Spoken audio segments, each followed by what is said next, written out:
Hi everyone, welcome to Creations by Zubia Imran. Today I am in Amsterdam.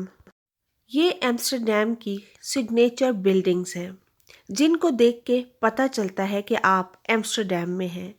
In fact Amsterdam की street life को explore करना एक बहुत ही खूबसूरत एक्सपीरियंस है। किसी भी सिटी को आप एक्सप्लोर करना चाहते हो तो विदाउट एनी कार और without any conveyance you have to walk by your foot. तो आपको वहाँ के कल्चर, लोगों और उन जगहों का अच्छी तरह से पता चलेगा। एम्स्टरडेम के बहुत सारे ऐसे रोड्स हैं जहाँ पे आपको बहुत सारे लोग चलते हुए दिखाई तो देंगे, लेकिन बहुत सारे परिंदे भी इधर उधर उड़ते दिखाई देंगे। जैसे कि इससे पहले जो एपिसोड आपको मैंने दिखाई थी एम्स्टरडेम से रिलेटेड, उसके अंदर बहुत सारे पिजन्स का भी एक एपिसोड था, जो कि बहुत ही मेस्मराइजिंग एक्सपीरियंस होता है जब आप बहुत सारे बर्ड्स में होते हैं। तो ये जगह जहाँ पे आप आराम से बोटिंग कर सकते हैं और इन खूबसूरत सिग्नेचर बिल्डिंग्स को एंजॉय कर सकते हैं। इनके मुख्तलिफ रंग इस जगह की खूबसूरती में चार चांद लगाते हैं। एम्स्टरडेम की इस जगह को डैम स्क्वायर के पास का एरिया भी कहा जाता है। इस जगह पे इन बोट्स के पास वॉक करना इट्सेल्फ एक बहुत ही रोमांटिक फील देता है और ये देखने में बहुत ही खूबसूरत लगता है। बेशक आप अपनी फैमिली, अपने बच्चों के साथ वहाँ जाएं, एम्स्टरडेम आपको कम्प्लीटली एंटरटेन करेगा।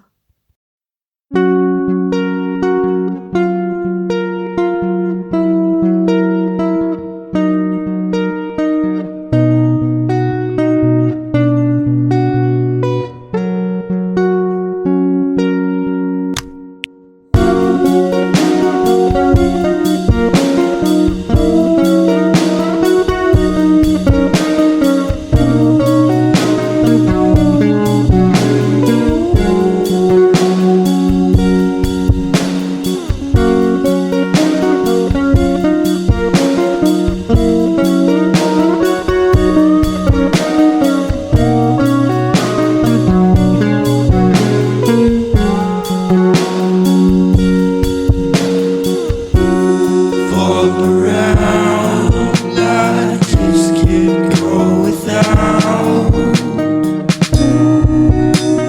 Why'd you leave me here? Making it sound like I'm not there for you. Oh, oh, oh. Wait for me, I don't stand a chance without you, girl. It's not like I have to. आप Amsterdam के किसी भी हिस्से में हैं, आपके लिए ज़रूरी है कि आप ट्रेन को अवेल करें। ट्रेन एक बहुत ही मज़ेदार एक्सपीरियंस रहता है। बच्चों के साथ हो या फैमिली के साथ, आपको ट्रेन बहुत अच्छे से सहूलत के साथ सिटी सेंटर ले जाएगी। टिकट्स को बाय करने के बाद आप रेलवे स्टेशन के उस हिस्से में एंटर होते हैं जहाँ पे आपको ट्रेन अप्रोच करने के लिए जाना पड़ता है। तो ट्रेन्स आती जाती रहती हैं और आपको बहुत सारे डिफरेंट एरियाज़ में ले जाने के लिए ट्रेन्स आपको फैसिलिटेट करती हैं। ट्रेन से पहले वहाँ पहुँचना ज़रूरी होता है और वहाँ पे रेलवे स्टेशन की एक अपनी ही फील होती है। बेशक वहाँ पे लाइंस और इर्द गिर्द के प्रेमिसेस, आती जाती ट्रेन्स, आते जाते लोग भी आपके लिए बहुत इंटरेस्टिंग लगते हैं और आपको रेलवे स्टेशन पर मौजूद तमाम लोग, बिल्डिंग्स, जगहें, रेलवे लाइंस और ट्रेन्स के बारे में बहुत सारी इंफॉर्मेशंस मिलती हैं। सिटी सेंट्रम पहुंचने के लिए आपको अपनी ट्रेन का इंतज़ार करना लाजमी होता है। मुख्तलिफ नंबर्स की मुख्तलिफ रेलवे लाइंस पर आती हुई ट्रेन्स आपको हेल्प करती हैं डिफरेंट एरियाज़ ऑफ एम्स्टरडेम तक जाने के लिए। तो इसी तरह हमने भी इंतज़ार किया और थोड़ी देर बाद हमारी ट्रेन भी वहाँ पर मौजूद थी। यूरोप की एक बहुत ही खूबसूरत बात यह है कि यूरोप का बस सिस्टम और ट्रेन सिस्टम पूरी दुनिया में एक्सीलेंट समझा जाता है। कुछ देर के बाद हम भी सिटी सेंटर में मौजूद थे। स्टेशन से ये जगह ज़्यादा दूर नहीं है। आप स्टेशन से बाहर आते हैं